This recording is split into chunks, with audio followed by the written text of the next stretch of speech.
नमस्कार, news and competition के रगड़ चैनल में आपका स्वागत है। देखते हैं उत्तराखंड की 10 महत्वपूर्ण खबरें। उत्तराखंड स्वास्थ्य प्राधिकरण तैयार कर रहा है प्रस्ताव। उत्तराखंड में आयुष्मान से जुड़ेंगी सभी स्वास्थ्य योजनाएं। उत्तरकाशी कार हादसे में 5 की मौत। चमोली में 4 छात्र नदी में डूबे। त्रिवेंद्र मामले में एसएलपी वापस नहीं लेगी सरकार। लोअर कोर्ट के फैसलों पर अपील एडीजी सुनेंगे। चंपावत की तर्ज में पूरा उत्तराखंड का विकास किया जाएगा। धामी सीएम 11 घंटे में 2 जिलों के 10 कार्यक्रम में शामिल हुए। हेड़ा खान मार्ग बंद होने से 120 गांव में खाद्यान्न संकट गहराया। मरीजों को मिलेगी उच्च स्तरीय सर्जरी सुविधा। यूनियनों को दफ्तर खाली करने के निर्देश। जनता दरबार में गर्भवतियों को निजी अस्पताल में ले जाने पर कमिश्नर सख्त। हल्द्वानी नगर निगम की कूड़ा गाड़ियां बगैर प्रदूषण जांच की दौड़ रही है। नैनीताल में 40 से अधिक नई पक्षी प्रजातियों की खोज। हल्द्वानी में 112 जोड़ी सूत्र परिणय सूत्र में बधी। उजाला एकेडमी भवाली में समाज के कमजोर वर्गों के उत्थान पर मंथन। टाटा मोटर्स ने ग्राफिक इरा हिल विश्वविद्यालय से की साझेदारी। देवभूमि खेल रत्न खिलाड़ी को मिलेंगे 5 लाख रुपए। मंत्री अफसरों को मिलेंगी ई व्हीकल की छूट पर खरीद पर छूट। रुद्रपुर धनिया पाउडर में मिलावट पर 3.5 लाख रुपए जुर्माना। नैनीताल एचआईवी ग्रसित कैदियों को चिकित्सा सुविधा दे रही है सरकार। उत्तराखंड में जल्द ही ईएसआई, सीजीएचएस और ईसीएचएस जैसे हेल्थ स्कीम आयुष्मान योजना में मर्ज हो सकती हैं। राज्य स्वास्थ्य प्राधिकरण की ओर से इस संदर्भ में प्रस्ताव तैयार किया जा रहा है। दरअसल हेल्थ की सभी अनेक योजनाएं संचालित हो रही है, जिसमें ईएसआई, सीजीएचएस और ईसीएचएस केंद्र सरकार की, जबकि आयुष्मान और राज्य स्वास्थ्य योजनाएं राज्य सरकार चला रही है। इसके अलावा आयुष्मान के भी 2 भाग है, जिनमें एक केंद्र और दूसरी राज्य के स्तर पर संचालित हो रही है। इस वजह से हेल्थ स्कीम की मॉनिटरिंग नहीं हो पा रही, जिसके साथ ही प्राइवेट अस्पताल राज्य की बजाय केंद्र की योजनाओं को तवज्जो दे रही है। इन सभी परेशानियों को देखते हुए राज्य स्वास्थ्य प्राधिकरण ने राज्य और केंद्र सरकार की योजनाओं को मर्ज कर एक ही करने की योजना बनाई है। राज्य स्वास्थ्य प्राधिकरण के चेयरमैन DK कोटिया ने बताया कि इस संदर्भ में विचार चल रहा है। सरकार से योजनाओं को मर्ज करने का अनुरोध किया जा रहा है। राज्य में 25 लाख के करीब ईएसआई कार्ड धारक है। वैसे तो इन लोगों को कार्ड पर अनलिमिटेड इलाज की सुविधा है, लेकिन पैकेज की दर तय होने और सीमित बीमारियों की वजह से ईएसआई कार्ड से समुचित इलाज में कई बार दिक्कत आती है, जबकि आयुष्मान कार्ड में पैकेज काफी अधिक है और अस्पताल भी ज्यादा है। ऐसे में ईएसआई कार्ड धारकों को आयुष्मान योजना में मर्ज किए जाने पर उन्हें इसका फायदा मिल सकता है। इसके अलावा सीजीएचएस और ईसीएचएस कार्ड धारकों को भी अधिक अस्पतालों की सुविधा मिल जाएगी। उत्तराखंड में हादसे थमने का नाम नहीं ले रहे। शुक्रवार को जोशीमठ में 12 लोगों की मौत के बाद शनिवार को यमुनोत्री हाईवे पर ब्रह्मखाल में 5 लोगों की मौत होगी, जबकि देवाल में इंटर कॉलेज के 4 छात्र कैल नदी में डूब गई। ब्रह्मखाल हादसे में गंभीर रूप से घायल एक महिला को उत्तरकाशी के जिला अस्पताल में भर्ती कराया गया। मुख्यमंत्री पुष्कर धामी ने ब्रह्मखाल हादसे में मारे गए लोगों के परिजनों को 2-2 लाख राशि देने की घोषणा की और घटना की मिनिस्ट्रियल जांच के आदेश दिए। देवाल में नदी में डूबे छात्रों की मृत्यु पर भी सीएम ने शोक जताए है। धरासू पुलिस के मुताबिक धरासू से बड़कोट की ओर जा रही एक कार शनिवार दोपहर 12 बजे ब्रह्मखाल में 400 मीटर गहरी खाई में जा गिरी। कार में चालक समेत 6 लोग सवार थे। यह लोग उत्तरकाशी से नौगांव रिश्तेदार के यहाँ शोक जताने जा रहे थे। कार सवार 5 लोगों की मौके पर ही मौत होगी, जबकि घायल बुजुर्ग रामकली देवी का अस्पताल में उपचार किया जा रहा है। पुलिस और एसडीआरएफ ने शवों को खाई से निकाला। पूर्व मुख्यमंत्री त्रिवेंद्र सिंह रावत के खिलाफ सीबीआई जांच के आदेश को चुनौती देने वाले एसएलपी को सरकार वापस नहीं लेगी। इस बाबत कार्रवाई के लिए स्टैंडिंग काउंसिल को पत्र भेज दिया गया। उत्तराखंड शासन के उप सचिव अखिलेश मिश्र ने इसकी पुष्टि की है। पिछले महीने 18 अक्टूबर को राज्य सरकार ने एसएलपी को वापस लेने की सुप्रीम कोर्ट में अर्जी लगाई थी। 22 नवंबर को मामले में सुनवाई है। इससे पहले एसएलपी वापस नहीं लेने संबंधी यह पत्र स्टैंडिंग काउंसिल वंशजा शुक्ला को भेजा गया। सरकार के सूत्रों ने कहा कि इस मामले में अब प्रभावी ढंग से लड़ा जाएगा। अक्टूबर 2020 में हाईकोर्ट ने पूर्व मुख्यमंत्री त्रिवेंद्र रावत पर झारखंड गौ सेवा आयोग के अध्यक्ष पद पर तैनाती को लेकर लगे आरोपों की सीबीआई जांच कराने को कहा था। यह आदेश उमेश J. कुमार बनाम राज्य सरकार मामले में आया था। हाईकोर्ट के आदेश के खिलाफ त्रिवेंद्र रावत ने सुप्रीम कोर्ट में एसएलपी दायर की थी, जिसमें सुप्रीम कोर्ट ने हाईकोर्ट के आदेश पर रोक लगा दी थी। मामले में सरकार ने सुप्रीम कोर्ट में एसएलपी दायर की थी। पिछले महीने स्टैंडिंग काउंसिल वंशिजा शुक्ला ने सुप्रीम कोर्ट में एसएलपी को वापस लेने की अर्जी लगाई थी। जिला मुख्यालय के बाहरी स्टेशनों में तैनात अपर जिला न्यायाधीशों के अधिकार क्षेत्र के सत्र अपराधी को जमानत आदि से जुड़े मामले उन्हीं की कोर्ट में पंजीकृत कर सुने जाएंगे। हाईकोर्ट के रजिस्ट्रार जनरल की ओर से जारी अधिसूचना के अनुसार अब तक सत्र मामले आपराधिक अपीलें जो बाहरी स्टेशनों में स्थित अतिरिक्त जिला व सत्र न्यायाधीशों के न्यायालयों के अधिकार क्षेत्र के होते हैं वह जिला मुख्यालय में दायर किए जाते थे। इसके बाद इन मामलों को अतिरिक्त जिला व सत्र न्यायाधीशों को संबंधित क्षेत्राधिकार न्यायालयों में स्थानांतरित व सुपुर्द किया जाता था, जिसमें उत्पादकारियों को असुविधा होती थी। इसलिए सीआरपीसी धारा 194, 381, 2 और 400 के तहत हाईकोर्ट के मुख्य न्यायाधीश ने वादकारियों की कठिनाई को देखते हुए निर्देश दिए हैं कि बाहरी स्टेशनों के अपील जिला न्यायालयों के अधिकार क्षेत्र से संबंधित सत्र मामले, अपील, अपराधी संशोधन और जमानत आवेदन पत्र अब वहीं सुने जाएंगे, जिन्हें अतिरिक्त जिला व सत्र न्यायाधीश के न्यायालय द्वारा पंजीकृत, सुना और निपटाया जाएगा। यदि अतिरिक्त जिला एवं सत्र न्यायाधीश के एक से अधिक न्यायालय हैं तो वरिष्ठतम अतिरिक्त जिला और सत्र न्यायाधीश इन्हें सुनेंगे। महाराष्ट्र के राज्यपाल भगत सिंह कोश्यारी के छत्रपति शिवाजी के बयान पर दिए एक बयान में शनिवार को विवाद छिड़ गया। कांग्रेस, एनसीपी और शिवसेना उद्धव गुट ने कोश्यारी पर महाराष्ट्र को नीचा दिखाने का आरोप लगाया। कोश्यारी ने औरंगाबाद के कार्यक्रम में कहा था कि जब हम स्कूल में थे तो पूछा जाता था कि आपके आदर्श कौन है। कुछ लोग सुभाष चंद्र बोस को पसंद करते थे, कुछ जवाहरलाल नेहरू को, कुछ महात्मा गांधी को। जिसे जो अच्छा लगता है उसी का नाम लेता है। अगर आपको आदर्श से तलाशने हैं तो बाहर जाने की जरूरत नहीं है। यहाँ इतने सारे आदर्श की छत्रपति शिवाजी पुराने समय के आदर्श हैं। मैं एक नए युग की बात कर रहा हूँ। मैं अम्बेडकर से नितिन गडकरी तक आपको यहाँ मिल जाएंगी। राज्यपाल, केंद्रीय मंत्री नीतीश गडकरी और एनसीपी नेता शरद पवार के मराठवाड़ा विश्वविद्यालय में डिलीट की मानद उपाधि प्रदान करने के बाद छात्रों को संबोधित कर रहे थे। इसके इस बयान का भी भारी विरोध शुरू हो गया है। मुख्यमंत्री पुष्कर सिंह धामी ने कहा है कि चंपावत के सभी विभागों के अफसरों से एक विशेष प्लान मांगा गया है, जिसमें से जनहित की योजनाओं में विचार विमर्श करके शासन से पूरे प्रदेश में इसे लागू करेगा। शनिवार को सीएम पुष्कर सिंह धामी चंपावत के सर्किट हाउस पहुंचे। यहां पत्रकारों से बातचीत में सीएम धामी ने कहा कि चंपावत को आदर्श जिला बनाने के लिए सरकार प्रतिबद्ध है। जिले को मॉडल तरीके से विकसित करने के शासन स्तर पर एजेंडा तैयार किया जा रहा है। कहा गया है कि सरकार ने चंपावत के प्रत्येक विभाग के अफसर से एक योजना का प्रस्ताव मांगा है। इनमें से कुछ प्रस्ताव जो जनहित के लिहाज से पूरे राज्य में लागू करने योग्य है, उन्हें सभी 13 जिलों में लागू किया जाएगा। सीएम ने कहा कि आने वाले समय में चंपावत विकास के मामले में प्रदेश का नंबर 1 जिला बनेगा। ऐसा ही सर्वांगीण विकास हेतु उत्तराखंड में भी करेंगे। पूरे राज्य में रोजगार के लिए सरकार कुछ नए एजेंडों पर काम कर रही है।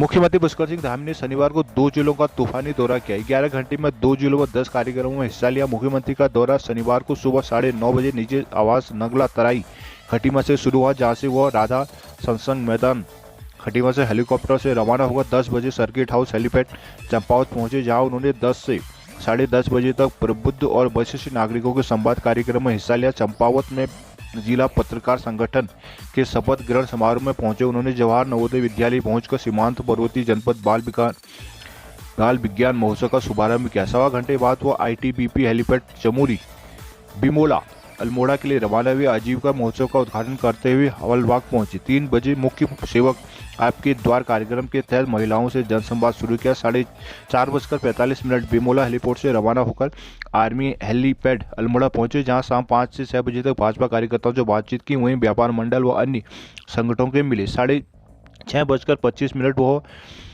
पर वह बार एसोसिएशन के पदाधिकारियों से भी मिले।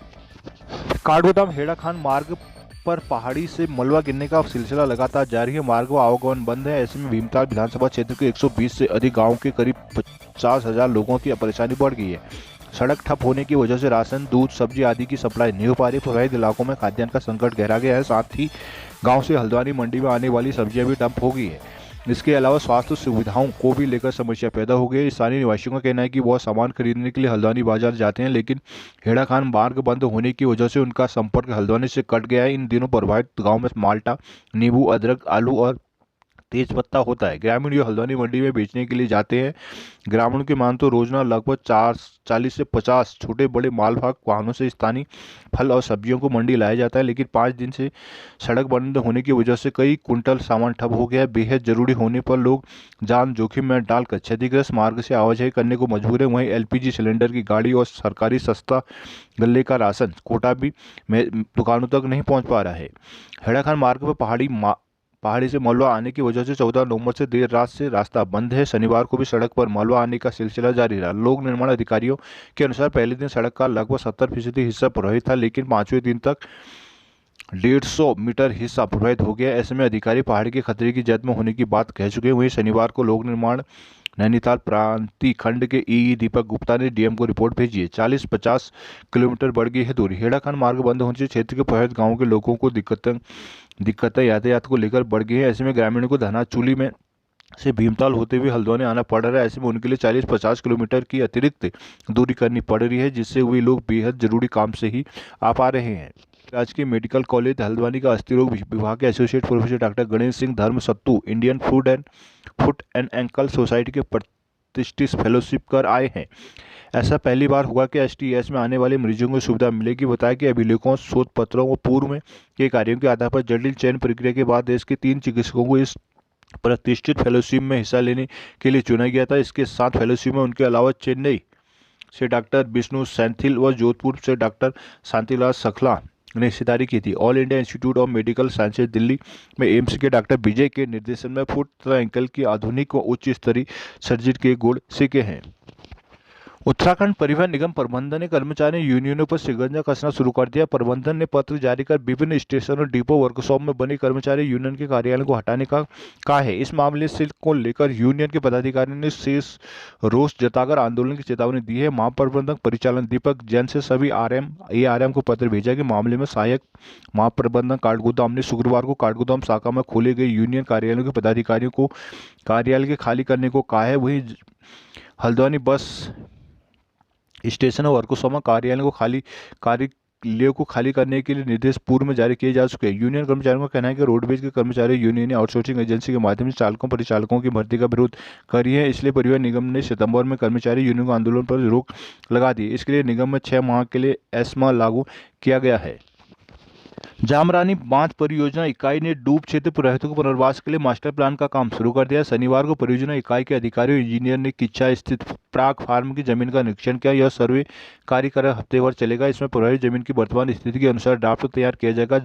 उपलब्ध जमीन के अनुसार 1328 परिवारों के विस्थापन की योजना को धरातल पर उतारा जाएगा। जमरानी बांध परियोजना इकाई के प्रबंधक हिमांशु पंत ने बताया कि प्रयाग फार्म में डूबे क्षेत्र प्रभावितों को पुनर्वास और पुनर्स्थापन कार्य के लिए करीब 320 एकड़ भूमि चिन्हित की गई है। जमीन के हस्तांतरण से जुड़े मामले को लेकर शासन स्तर कवायद चल रही है, लेकिन पुनर्वास कार्यक्रम को करने से पहले इसका मास्टर प्लान तैयार किया जाना है। इसी क्रम में प्रभावित जमीन पर टोपोग्राफिक सर्वे का काम शुरू कर लिया गया है। इस सर्वे कार्य में प्राग फार्म की जमीन की सीमाओं को चिन्हित किया जाएगा। साथ ही जमीन की वर्तमान संरचना क्या है, कितने रास्ते हैं और आदि को देखा जाएगा। इस अध्ययन के आधार पर तैयार रिपोर्ट से प्रभावितों को दिए जाने वाली जमीन का ड्राफ्ट तैयार किया होगा। उधर 16 नवंबर को कैबिनेट ने पुनर्वास नीति की मंजूरी दी है। ऐसे में प्रभावित ग्रामीणों को पुनर्वास कार्य को गति मिल गई है। हल्द्वानी वरिष्ठ नागरिक जन कल्याण समिति उपाध्यक्ष ने कमिश्नर को ज्ञापन सौंपा। कहा कि शहर में फर्जी आधार कार्ड बनाने वालों का विरोध चल रहा है। समिति उपाध्यक्ष और पूर्व पार्षद प्रेमा जोशी ने कहा कि बीते दिनों फर्जी आधार कार्ड बनाकर शहर में संपन्न हुए सामूहिक विवाह में एक नाबालिग छात्रा का रजिस्ट्रेशन करवा दिया गया। प्रेमा जोशी ने बताया कि समय रहते जानकारी मिलने पर नाबालिग छात्रा का रजिस्ट्रेशन कैंसिल करवाया गया। प्रशासन की जांच में पाया गया कि छात्रा के परिजनों ने फर्जी आधार कार्ड दिया था। स्कूल की मार्कशीट से भी जन्मतिथि में गड़बड़ी की गई। आयुक्त ने उनके कार्य को सराहना करते हुए कार्रवाई का आश्वासन दिया। हल्द्वानी नगर निगम पॉलीथीन प्रयोग रोकने, कूड़ा सड़क पर ना फेंकने, गीला और सूखा कचरा अलग अलग कूड़ेदान में डालने सहित अन्य नियम कायदों का पालन लोगों को पड़ा रहा है। नियमों की अनदेखी करने वालों पर चालान कार्रवाई भी हो रही है, लेकिन निगम की कूड़ा गाड़ियां नियमों की अनदेखी कर बगैर प्रदूषण जांच के सड़कों पर दौड़ रही है। प्रदूषण नियंत्रण प्रमाण पत्र PUCC की वैधता खत्म होने के बावजूद जिम्मेदार अनुभाग के अफसरों को दोबारा जाँच कराने की याद तक नहीं है। हिंदुस्तान द्वारा शनिवार को नगर निगम के नया कूड़ा वाहनों की पड़ताल में PUCC वैधता खत्म होने के बाद सामने आई। नगर निगम हल्द्वानी काठगोदाम ने पिछले साल जून से नवंबर के बीच 35 कूड़ा वाहन खरीदे थे, जिनमें से 10 वाहनों को फिटनेस और प्रदूषण की जांच की गई। परिवहन विभाग के अधिकृत एम परिवहन मोबाइल एप्लीकेशन के माध्यम से पड़ताल की गई, जिसमें पता चला कि कूड़ा वाहन संख्या UK 04 CB 8933, 8931, 8932, 8933 का पंजीकरण पिछले साल 3 नवंबर को हुआ था, जिनकी PUCC वैधता बीते 2 नवंबर को खत्म हो चुकी है। जबकि वाहन संख्या UK 04CB 8522, 8602, 8604, 8603, 8601, 8523 जून और जुलाई 2021 में ही पंजीकृत किया गया था। इनकी PUCC वैधता जुलाई में खत्म हो चुकी है और एम परिवहन एप्लीकेशन से में संबंधित 6 वाहनों के प्रदूषण जांच पत्र का विवरण नहीं दिया गया है। वाहनों का प्रदूषण नियंत्रण प्रमाण पत्र न होने पर मोटर यान अधिनियम में जुर्माने का प्रावधान है। परिवहन विभाग के अधिकारियों के अनुसार PUC न होने पर वाहन के चालान की राशि 10,000 रुपये निर्धारित है, जबकि कंपाउंडिंग की स्थिति में 2,500 2,500 रुपये चालान राशि चुकानी होती है। ऐसे में अगर नगर निगम के वाहनों का चालान हुआ तो निगम को 3.5 लाख रुपये जुर्माना चुकाना पड़ सकता है।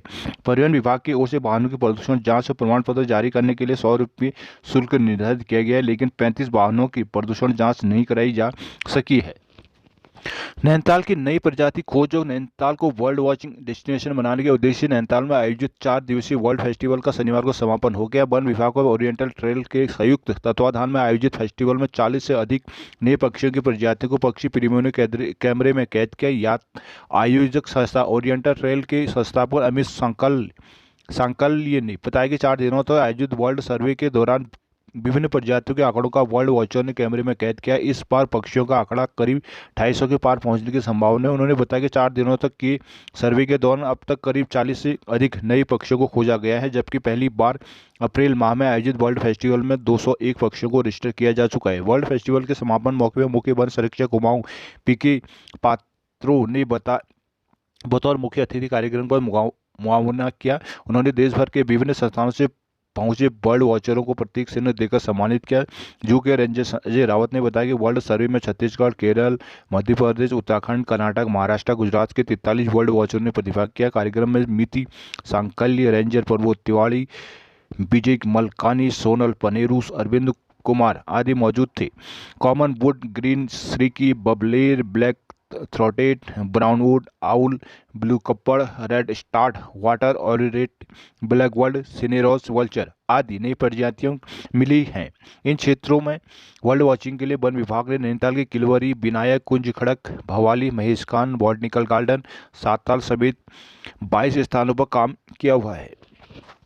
हल्द्वानी के एमबी इंटर कॉलेज मैदान में शनिवार को हरि शरणम जन संस्थान की ओर से 112 गरीब कन्याओं का सामूहिक विवाह संपन्न कराया गया। विवाह के लिए जोड़े उत्तराखंड समेत पंजाब, हरियाणा, दिल्ली आदि शहरों से आए थे। संस्था प्रमुख स्वामी राम गोविंद दास भाई जी द्वारा सभी समाजों को जोड़ने की श्रृंखला में जोहार सौका समाज द्वारा बारात निकाली गई तो बंगाली और गोरखा समाज ने बारातियों का भव्य स्वागत किया। विवाह मुखी आचार्य डॉक्टर नवीन चंद्र जोशी ने विधि विधान से संपन्न कराया। विवाह के बाद सभी नव दंपतियों को अनेक वस्तुएं भेंट दी गई। 8 नवंबर से हल्द्वानी के एमबी इंटर कॉलेज में हरि शरणम जन संस्थान के प्रमुख स्वामी गोविंद दास भाई जी के द्वारा श्रीमद् भागवत कथा का आयोजन किया जा रहा है, जिसमें कई तरह के सामाजिक धार्मिक कार्यक्रम आयोजित किए गए। कार्यक्रम के अंतिम दिन सामूहिक विवाह कार्यक्रम आयोजन किया गया, जिसमें देश के विभिन्न राज्यों से आए वर वधु एक दूसरे के साथ प्रणय सूत्र में बंधे एक दूसरे के साथ फेरे लेकर जीवन भर साथ निभाने का वचन दिया। महिलाओं द्वारा वैवाहिक मंगल गीत गाए गए। शहरों के गणमान्य लोगों द्वारा कुछ कन्याओं का कन्यादान कर आशीर्वाद दिया गया। सभी बेटियों को संस्थान की ओर से एक से